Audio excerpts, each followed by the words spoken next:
One report says Taylor Swift and Travis Kelce, they see eye to eye and they want to have children in the future. Look who's here. Turning Point USA founder Charlie Kirk. He used to be on this program all the time. Then he got real big, and now he's not on the show so much. But you know, what you like about this is that they met. Hold on, they met. Yes. They got engaged. They're going to get married, and then they're going to have kids. That's the way it should be done, right? That's what you like about it. I love it. First of all, Stu, you've been so good to me throughout the years, all kidding aside.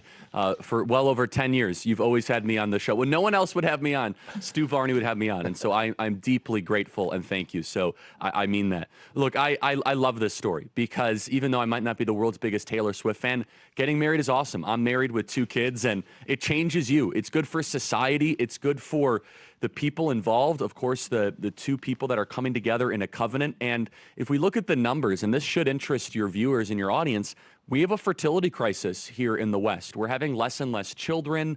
It's a major issue, and having the #1 pop star, which regardless if you're a fan or not, you have to admit, she's got a huge audience, now celebrating marriage and saying that they want to have children, I think that is awesome.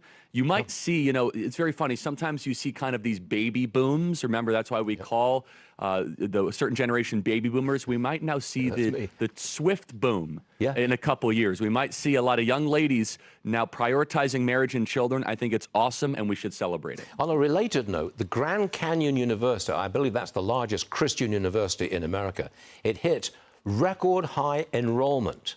That's a big deal. To me, Charlie, my question is this a Christian revival?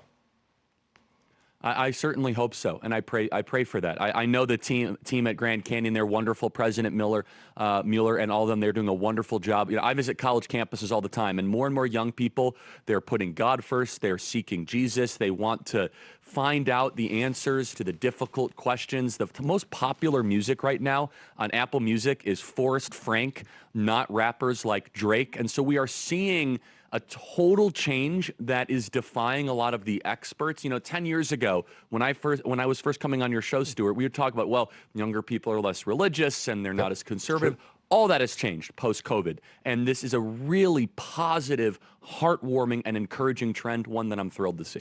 On Monday, a new Texas state law requires the 10 Commandments to be displayed in every public school classroom. All right, Charlie. Are you okay with that? Because, look, if you open it up to the 10 Commandments, open it up to Christianity, don't you open it up to all other religions? I mean, can you see the day when a Muslim student puts a prayer mat down in a public school? Are we encouraging that?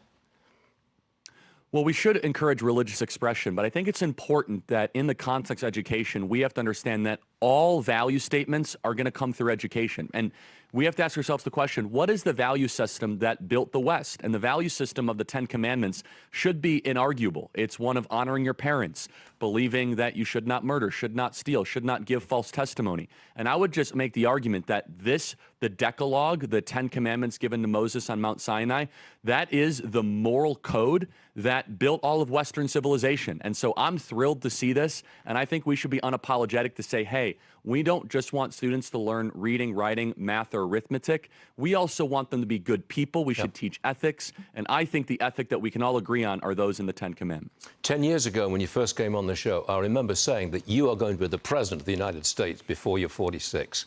I'm convinced I'm right. Charlie Kirk, come back and see us anytime you like. It's great to see you again. Yes, sir. You're a great friend. Thank you, Stu. Thank you. Absolutely.